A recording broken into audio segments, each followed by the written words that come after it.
lot of people do is they pick the company that they want to work for. A lot of people, for that matter, is the brand. I don't think you should pick the company. I think you pick the boss you want to work for. That means, in other words, rather than thinking about, look, I want to join that firm or that firm, think about the person you want to join who's going to help you grow and develop the most.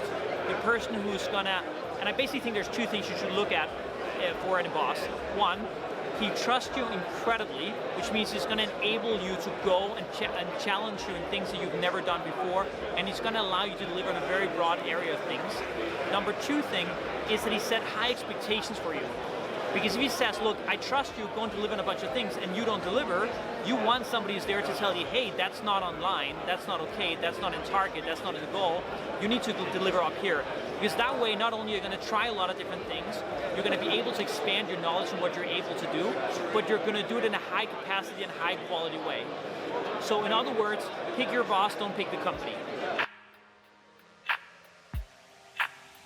I think if you think about it, I think most people define and develop their career in the rearview mirror. So that means they're not looking ahead, they're not looking out the front window, they're not trying to figure out what's going to happen in the future, how are they going to be relevant in that future, but they're trying to look at the rearview mirror and say, what worked 15, 10, 20, 30, 40, 50 years ago? What worked for their parents? What worked for me? What worked for somebody at 50 years old?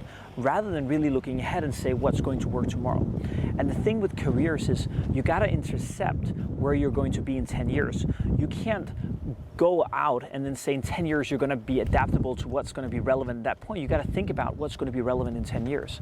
So if you think back, like 20 years ago, if you did an MBA at Harvard Business School and you exited Harvard Business School, you could go out and raise a private equity fund. Right out of school, university, Harvard Business School, MBA, you could go out and raise a private equity fund. Today it's going to take you 15 years to be a partner in a private equity fund. After finishing Harvard Business School, it's going to take you 25 years, after finishing Harvard Business School to start your own fund. And so the time for an MBA, for example, has changed. The time for education has changed. The time for work has changed. And so I think for so many people, it's just trying to look out the front window and trying to predict where is the world going to be in 10, 15 years, rather than looking at me and looking at others and trying to find their career based on that. The first thing is your comfort zone today, which I would call the green zone. Consider that like put a circle on a piece of paper and then put that one green. That's your green zone. That is what you feel comfortable with today, okay? So that is ordering the pizza that you always order, etc. Put a new circle around the green zone. That's your yellow zone. Now, that is marginal extensions to what you feel comfortable with. That's the natural evolution that you will go through. You may pick a new route to work. You may, next time you order your pizza, not pick the Hawaii pizza or whatever, right?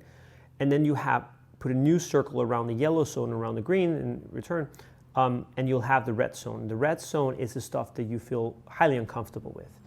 Now, the fundamental thing is, and the red zone, by the way, is the encompassing all of the world. So it's every option that you have in the world, everything you can do.